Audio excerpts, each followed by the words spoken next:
السلام علیکم ورحمۃ اللہ وبرکاتہ۔ عزیز طلباء، اس سے پہلے ہم نے جہاد کی پہلی دو قسموں پر مختصر اسٹڈی کی۔ اب ہم جہاد کی تیسری قسم پر مختصر اسٹڈی کریں گے۔ اس سے پہلے ہم نے جہاد بالنفس اور شیطان کے خلاف جہاد پر ہم نے اسٹڈی کی، تو اب ہم جہاد بالسیف پر ڈسکس کریں گے۔ عزیز طلباء، جب غیر کی قوتیں جو اسلام کے خلاف سازشیں کرتی ہیں، جب وہ سخت جنگ سے آگے بڑھ کر کھلی جنگ کی طرف اتر آئیں، تو اس وقت ان کے ساتھ تلوار کے ساتھ نبرد آزما ہونا پڑتا ہے، یعنی ان کے ساتھ تلوار کے ساتھ مقابلہ کرنا پڑتا ہے۔ تو اس جہاد بالسیف کی دو قسمیں ہیں، ایک ہے مدافعانہ جہاد اور دوسرا ہے مصلحانہ جہاد۔ مدافعانہ جہاد یہ ہے کہ جب کوئی قوت باہر سے آ کر اسلام کے خلاف سازش کرے اور ان کے ساتھ ان کے حملے کو روکنے کے لیے اس ملک کے مسلمانوں پر اپنے دین اور ایمان، جان و مال اور عزت و آبرو کی تحفظ کی خاطر جہاد فرض ہو جاتا ہے۔ یعنی جب کوئی کسی مسلمان ملک پر کوئی غیر قوت جو مسلمان نہیں ہے، کفار ہیں یا پھر منافق ہیں، ایسے لوگ بھی ہوتے ہیں جو اسلام کا لبادہ اوڑھ کر دوسرے مسلمانوں کو نقصان پہنچانے کے لیے جب ان کے ساتھ جنگ کرتے ہیں یا ان کے درمیان قتل و غارت کا بازار گرم کرتے ہیں، تو ان کے ساتھ مدافعانہ جہاد کیا جاتا ہے۔ کس وجہ سے؟ کہ مسلمانوں کے جان و مال، ایمان، ان کی عزت و آبرو کے تحفظ کے لیے جنگ کی جاتی ہے۔ تو مسلمان ممالک اور اسلامی معاشرے کو غیر مسلموں کے تسلط سے محفوظ رکھنے کے سلسلے میں جو بھی کوشش کی جائے وہ جہاد شمار ہوگی۔ مدافعانہ جہاد کی ایک قسم یہ ہے کہ اگر کسی غیر مسلم ریاست کی مسلمان رعایا پر محض اس کے مسلمان ہونے کی وجہ سے ظلم و ستم ڈھایا جا رہا ہو، تو عالم اسلام اسے ظلم و ستم سے نجات دلانے کی ہر کوشش کرے۔ ایک تو یہ چیز ہے مدافعانہ جہاد کے اندر کہ جب کسی ملک پر جو ہے وہ حملہ کیا جائے، ظلم و ستم کے بازار گرم کیے جائیں، تو اہل ایمان پر لازم اور فرض ہے کہ ان مسلمانوں کی عزت اور آبرو، مال و جان، ایمان کی حفاظت کے لیے ان کے ساتھ مدافعانہ جہاد کریں۔ اور دوسری جہاد کی قسم یہ ہے کہ جب کسی غیر مسلم ریاست کے اندر مسلمانوں پر محض اس وجہ سے ظلم کیا جائے کہ وہ کلمہ پڑھتے ہیں، مسلمان ہیں، تو اس وقت بھی عالم اسلام کے جتنے بھی مسلمان ممالک ہیں، جتنے بھی لوگ ہیں، ان پر لازم ہے کہ وہ وہاں پر جا کر ان سے جہاد کریں اور ان کو بچانے کی ہر ممکن کوشش کریں۔ یوں سمجھ لیجیے کہ مدافعانہ جہاد کے اندر بھی دو قسمیں پائی جاتی ہیں، ایک جب کسی ملک پر دوسرا ملک ظلم و ستم کرے، اور دوسری وہ قسم ہے جب کسی ریاست، غیر مسلم ریاست کے اندر، ملک کے اندر مسلمانوں پر محض ان کے مسلمان ہونے کی وجہ سے ظلم و ستم کیا جا رہا ہو۔ اب جہاد بالسیف کی دوسری قسم ہے مصلحانہ جہاد۔ مصلحانہ جہاد کا مطلب یہ ہے کہ جو شخص کلمہ طیبہ پڑھ کر اللہ تعالیٰ کی حاکمیت اور نبی اکرم صلی اللہ علیہ وآلہ وسلم کی اطاعت کا اقرار کرتا ہے، تو اس پر لازم ہے کہ وہ ساری دنیا میں اللہ تعالیٰ کی حاکمیت اور نبی کریم صلی اللہ علیہ وآلہ وسلم کی شریعت نافذ کرنے کے لیے کوشاں رہے۔ تو اللہ تعالیٰ نے نبی کریم صلی اللہ علیہ وسلم کی بعثت کا ایک اہم مقصد دین حق کا قیام بتایا ہے۔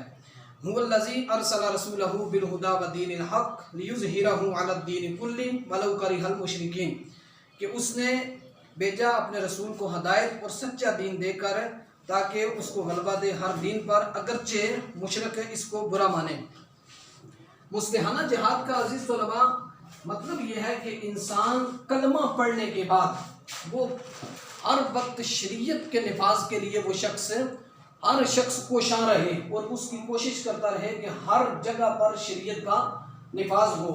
اور یہ جو دین اسلام ہے، اس کے بارے میں اللہ رب العزت نے اپنے پاک کلام کے اندر ارشاد فرمایا، هو الذی ارسل رسولہ بالہدی ودین الحق لیظہرہ علی الدین کلہ ولو کرہ المشرکون، کہ اللہ رب العزت نے اس دین کو تمام ادیان پر غالب کیا، کہ اپنے حبیب کریم صلی اللہ علیہ وآلہ وسلم کو اللہ کے عالم نے جو دین دے کر بھیجا، یہ تمام ادیان پر غالب ہیں۔ اگرچہ عزیز طلباء بعض لوگوں کا، ہم میں سے کچھ شر پسند عناصر ایسے بھی ہیں کہ جو اس دین کے منکر ہیں اور اس دین کو دوسرے دینوں کو برابری کی سطح دیتے ہیں، لیکن ایسا ہرگز نہیں ہے۔ ہمارا قرآن آئینی شاہد ہے، اور قرآن کی نص قطعی سے یہ بات، اور قرآن جو ہے یہ اس کی عبارت النص سے یہ بات واضح ثابت ہے کہ یہ جو دین ہے اس کے بارے میں اللہ کے عالم نے کئی مقامات پر ارشاد فرمایا کہ ان الدین عند اللہ الاسلام، اللہ رب العزت کا جو پسندیدہ دین ہے وہ دین اسلام ہے۔ اور اس آیت کے اندر بھی اللہ رب العزت نے ارشاد فرمایا کہ میں نے جو اپنے حبیب کو دین دے کر بھیجا، یہ دین ہے اس لیے بھیجا تاکہ اس کی برتری جو ہے وہ دوسرے ادیان پر ظاہر ہو جائے۔ مشرک اگرچہ اس کو برا مانے، اور اب بھی ہم میں سے ایسے لوگ ہیں جو اس کو برا مانتے ہیں، تو ان کو اس بات پر غور و فکر لازم ہے۔ لازمی بات یہ ہے کہ ہمارا ایمان اور ہمارے عقائد ایسے ہونے چاہیے کہ ہم اس دین کو تمام دینوں پر غالب مانیں، کیونکہ یہ ہمارے آقا صلی اللہ علیہ وآلہ وسلم یہ دین لے کر آئے ہیں، اور اللہ نے اس دین کو تمام ادیان پر برتری دی ہے۔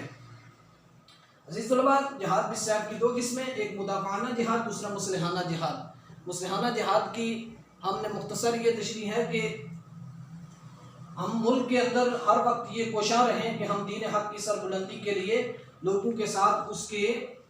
افہام و تفہیم کے ساتھ اس پر عمل و درآمد کرواتے رہیں کہ یہ بھی ایک جہاد ہے زبان اور قلم کے ذریعے۔ اور مدافعانہ جہاد کے بارے میں بتا دیا۔ آگے ہے جنگ اور جہاد۔ ایک ہوتا ہے جنگ اور ایک ہوتی ہے جہاد۔ جنگ جو ہے یہ کفار کا شعار ہے، کیونکہ کفار یہ جہاد کے زمرے کے اندر نہیں آتے، کیونکہ ان کا جو مقصد ہے وہ صرف ظلم و ستم کے بازار کو گرم کرنا اور لوگوں پر اپنی داغ کو بٹھانا ہے کہ لوگ ہمارے قبضے میں آئیں اور ہماری باتوں کو مانیں، جو ہم غلط رسم و رواج ان کے درمیان قائم کریں، ہم اس غلط رسم و رواج پر ان کو عمل پیرا کروائیں۔ جبکہ مسلمانوں کا جو جہاد کا اس کا مقصد ہرگز یہ نہیں، اس کا مقصد صرف یہ ہے کہ ہم جہاد صرف کلمت اللہ کے اعلاء کے لیے اور مسلمانوں کے مال، ایمان، جان اور ایمان، عزت اور آبرو کے تحفظ کے لیے جو کیا جاتا ہے وہ ہے جہاد۔ اس لیے جہاد یہ ایک مقام رکھتا ہے، اور جب غازی جو جہاد کرنے والا ہے اس کے بارے میں بھی حضور علیہ السلام نے ارشاد فرمایا کہ جب کوئی شخص جہاد کے لیے نکلتا ہے تو وہ یا تو وہاں پر شہید کر دیا جاتا ہے، تو پھر اللہ کے عالم اسے جنت عطا فرماتا ہے، اگر وہ واپس لوٹ کر آتا ہے تو وہ غازی بن جاتا ہے۔ تو دونوں صورتوں کے اندر مسلمانوں کے لیے انتہائی مفید چیز یہ ہے کہ یا تو غازی یا پھر شہید ہو کر سیدھا جنت میں۔ اس لیے جہاد کا جو مقام ہے مسلمانوں کے لیے یہ ہر دونوں طرف سے اگر دیکھا جائے تو فائدہ مند ہے، جبکہ کفار کی جنگ جو ہے یہ اس زمرے کے اندر نہیں آتی۔ اس لیے جنگ اور جہاد کے اندر یہ فرق ہے۔ کفار یہ کہیں کہ ہم بھی لڑتے ہیں اور مسلمان بھی لڑتے ہیں، جبکہ مسلمان غلط رسم و رواج کو ختم کرنے کے لیے لڑتے ہیں، اور جو یہ جو طاغوتی قوتیں ہیں جو شیطان کے راستے میں لڑتی ہیں، یہ جنگ کرتی ہیں، یہ غلط و رسم و رواج کو قائم کرنے کے لیے لڑتی ہیں۔ جس طرح کہ امام حسین رضی اللہ تعالیٰ عنہ آپ یزید کے خلاف نکلے، لڑے تو وہ بھی تھے، لیکن ان کا مقصد کچھ اور تھا، یزید کا مقصد کچھ اور تھا۔ آپ اسلام کے نفاذ کے لیے نکلے، جبکہ یزید جو ہے وہ دین اسلام کے دجیوں کو بکھیر رہا تھا۔ تو عزیز طلباء، آگے ہیں فضائل جہاد۔ جہاد کو جو مقام و مرتبہ ہے، نبی اکرم نور مجسم شفیع معظم صلی اللہ علیہ وآلہ وسلم آپ نے فرمایا کہ جس نے ایک دن اور ایک رات جہاد کے اندر بسر کی، وہ شخص جس نے ایک مہینہ نفل عبادت اور نماز کے اندر، روزے کے اندر مشغول رہا، یہ جو شخص جس نے ایک دن اور ایک رات جہاد کے اندر شمولیت اختیار کی، یہ شخص اس شخص سے افضل ہے، اور اس کی عبادت جو ہے وہ بہتر عبادت ہے۔ اور اللہ کے عالم نے اپنے پاک کلام کے اندر ارشاد فرمایا، ان اللہ یحب الذین یقاتلون فی سبیلہ صفا کانہم بنیان مرصوص۔ اللہ محبت کرتا ہے ان لوگوں سے جو لڑتے ہیں اس کی راہ میں قطار باندھ کر، گویا وہ دیوار ہیں سیسا بلائی ہوئی۔ یعنی جو لوگ اللہ کی راہ میں لڑتے ہیں وہ لوگ، اللہ ان سے محبت کرتا ہے۔ یہ کتنے بڑے مقام کی بات ہے عزیز طلباء، جس سے رب محبت کرے۔ اب رب فرماتا ہے کہ جو لوگ میرے راستے میں لڑتے ہیں تو اللہ کے عالم ان سے محبت کرتا ہے۔ تو یہ بڑا مقام ہے جہاد کا، اور جہاد کے فضائل کے اندر اگر یہ بات دیکھی جائے تو اس کی ثانی کوئی چیز نہیں ہو سکتی کہ جو شخص اللہ کی راہ میں لڑے اور رب کریم اس سے محبت فرمائے۔ حضور علیہ السلام کا ارشاد ہے کہ قسم ہے اللہ کی جس کی مٹھی میں محمد کی جان ہے، اللہ کی راہ میں جہاد کرنے کے لیے ایک صبح یا ایک شام کا سفر دنیا وما فیہا کی نعمتوں سے بڑھ کر ہے۔ اور اللہ کی راہ میں دشمن کے مقابلے میں آ کر ٹھہرے رہنے کا ثواب گھروں میں 70 نمازوں سے زیادہ ہے۔ بلا شبہ یہ جہاد کی عظمت اور شہادت کی تڑپ ہی جذبہ تھا۔ قرون اولیٰ کے مسلمان دنیا پر چھائے رہے اور پورے کرۂ ارض پر ان کی عظمت اور شان و شوکت کی دھاک بیٹھی ہوئی تھی۔ اب اس بات پر اگر غور کیا جائے حضور کے اس فرمان پر ہے